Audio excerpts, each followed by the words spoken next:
आज हिंदूवादी नेता प्रवीण तोगड़िया का विवादित बयान आया है। हिंदुओं को 3 बच्चे पैदा करने की सलाह दी है और कहा कि तीसरे बच्चे का खर्चा हम उठाएंगे। मंडला के दौरे पर प्रवीण तोगड़िया पहुंचे हुए थे और उसी दौरान इन्होंने ये बयान दिया है, जो कि विवादित बयान है। तो हिंदूवादी नेता है प्रवीण तोगड़िया, जिनकी तरफ से ये विवादित बयान सामने निकल कर आया है, जहां पर उन्होंने हिंदुओं को नसीहत दी है। हिंदुओं को उन्होंने 3 बच्चे पैदा करने की सलाह दी है और कहा कि जो तीसरा बच्चा होगा उसका खर्चा हम उठाएंगे। तो मंडला के दौरे पर वो पहुंचे थे, इसी दौरान प्रवीण तोगड़िया ने ये बयान दिया है। आपके कितने बच्चे हैं? मेरे से 2 ही है। तो एक और कर दो, बस इतना ही। और फीस की तकलीफ पड़ती है तो मेरा संपर्क कर दो, मैं स्कूल में आपके बच्चों की फीस भरवा दूंगा। देखिए, भारतीय राजनीति में जितनी भी बयानबाजी, चाहे वो प्रवीण तोगड़िया जी करें, चाहे वो मोहन भागवत जी करें, आरएसएस के लोग करें, ये सिर्फ और सिर्फ सुर्खियों में रहने के लिए करते हैं, हिंदू मुसलमान करने के लिए करते हैं। जो आपत्तियां दर्ज करते हैं वो भी चाहते हैं कि भारत खंड खंड हो।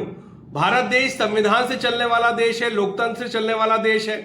भारत देश को शिक्षा की जरूरत है, भारत देश को महंगाई से निजात की जरूरत है। जिस तरीके से देश को आगे बढ़ाना है, उसमें बहुत सारी मूलभूत सुविधाओं की जरूरत है। देखिए, आदरणीय प्रवीण भाई तोगड़िया जी अंतर्राष्ट्रीय हिंदू परिषद के राष्ट्रीय अध्यक्ष हैं और एक वरिष्ठ समाज सेवक के नाते वो समाज की चिंता करते रहते हैं।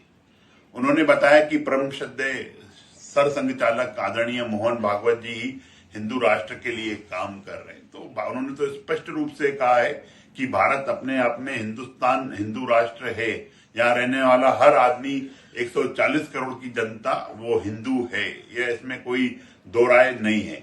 और अगर उन्होंने चिंता व्यक्त की है प्रवीण भाई तोगड़िया जी ने कि देश की डेमोग्राफी बदल रही है, कुछ लोग इसको एक उसके मिशन के रूप में काम कर रहे हैं और डेमोग्राफी बदलने का काम कर रहे हैं। छत्तीसगढ़ में कई जगह पर ईओडब्ल्यू और एसीबी का एक्शन देखने को मिला है। रायपुर, बिलासपुर, अंबिकापुर, दुर्ग समेत कई जगह पर रेड की गई है। डीएमएफ और आबकारी घोटाले में करीब 22 जगह पर छापेमार कार्रवाई की गई। अधिकारियों और कारोबारियों के घर पर छापेमारी जारी है। बड़ी खबर आप तक पहुंचा रहे हैं। छत्तीसगढ़ में कई जगह जहां पर ईओडब्ल्यू और एसीबी की तरफ से एक्शन लिया गया। रायपुर, बिलासपुर, अंबिकापुर के अलावा दुर्ग में भी कई जगह पर छापे मारे गए हैं। तो डीएमएफ और आबकारी घोटाले का ये मामला, जिसे 22 जगह पर टीम पहुंची और छापेमार कार्रवाई की गई, दस्तावेजों को खंगाला गया। अधिकारियों और कारोबारियों के घर पर ये छापेमारी अभी भी जारी है।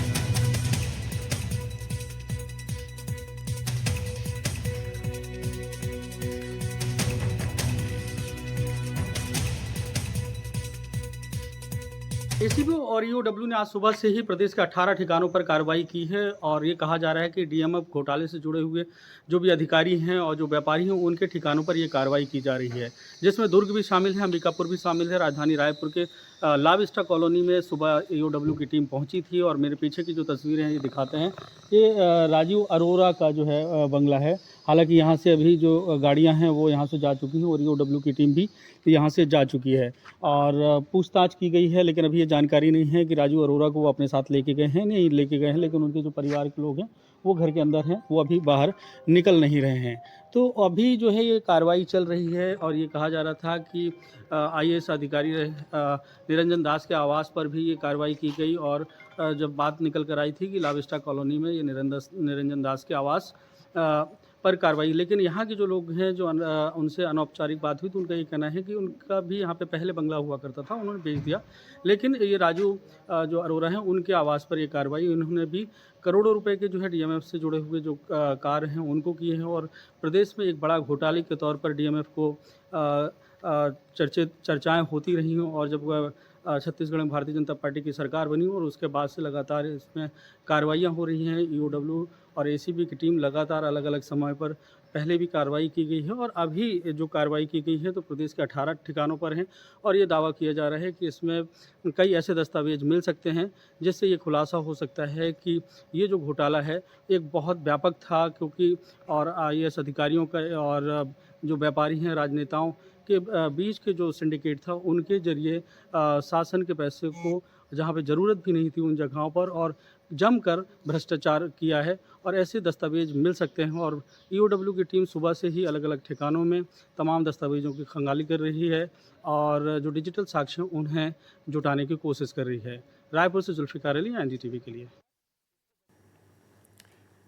तो ये डब्ल्यू और एसीबी की तरफ से एक्शन यहां पर लिया गया। अलग अलग जगह से तस्वीरें जो आई हैं वो भी हम आपको दिखाएंगे कि किस तरीके से 22 अलग अलग जगह पर टीम पहुंची और ये कार्रवाई की गई। तो सबसे पहली तस्वीर आप देख रहे हैं राजधानी रायपुर की। यहां पर टीम पहुंची और उसके बाद पूछताछ की गई है, दस्तावेजों को खंगाला गया।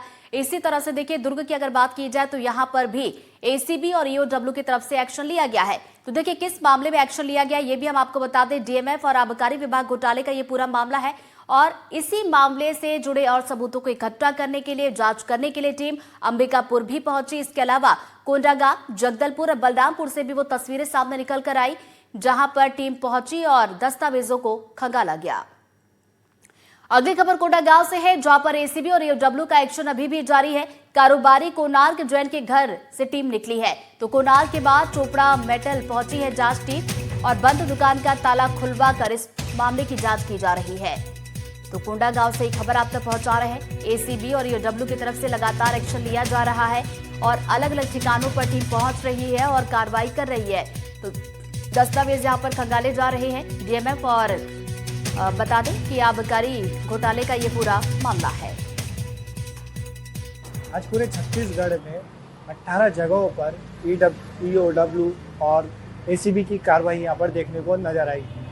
उसी का कुछ असर कोंडागांव में भी नजर आया। यहाँ पर एसीबी की टीम और ईओडब्ल्यू की टीम सुबह से आकर क्योंकि यहाँ के व्यापारी के घर पर यहाँ पर छापामार कार्रवाई की। लगातार 2.5 से 3 घंटे तक उस व्यापारी के घर पर घर में दस्तावेज खंगालते रहे गए, पूरे घर का जांच किया गया और अभी उसके यहाँ पर दुकान में यहाँ पर आकर यहाँ पर भी जांच किया जा रहा है। और पूरे देख सकते हैं कि किस प्रकार यहाँ पर शटरें भी पूरी बंद है। व्यापारी कोणार्क जैन जिसका नाम बताया जा रहा है, ये जो पुराने जो डीएमएफ फंड के समय डीएमएफ में इन्होंने आजू बाजू के गांव में काफ़ी जगहों पे सप्लाई का यहाँ पर काम किया था, जिसका आज यहाँ पर जांच चल रहा है। लगातार 3 घंटे घर पर जांच होने के बाद अभी दुकान में लगातार 1-2 घंटे से यहाँ पर जांच जारी है और अधिकारी काफ़ी अंदर में है और अधिकारी अभी कोई पुष्टि कर रहे हैं, मीडिया के सामने कोई पुष्टि करने से बच रहे हैं और कोई भी जवाब देने से यहाँ पर बचते नज़र आ रहे हैं। बहरहाल देखना होगा कि जांच में क्या सामने आता है और यहाँ कोई अधिकारी निकल कर हमें क्या जवाब देते नजर आते हैं। एनडीटीवी के लिए कोंडागांव से आयुष श्रीवास्तव। रायपुर से खबर जहां पर एनआईटी चौपाटी शिफ्टिंग में अब नए विवाद की एंट्री हो गई है। अमानाका में चौपाटी की शिफ्टिंग के बाद ये विवाद सामने आया है। जिस जगह पर चौपाटी को शिफ्ट किया गया है उस जमीन पर अब रेलवे अपनी जमीन होने का दावा कर रहा है। विवाद के बाद नगर निगम और रेलवे के बीच अब बातचीत की जा रही है। हालांकि बातचीत के बाद नतीजा क्या कुछ निकल कर आता है ये देखने वाली बात होगी। चूंकि देखिए एनआईटी चौपाटी जिसको लेकर हमने विवाद देखा, बीते दिन तस्वीरें भी आई जहां पर कांग्रेस के पूर्व विधायक और जो तमाम कार्यकर्ता है, समर्थक है, वो पहुंचे हुए थे और हंगामे की तस्वीर हमने देखी थी।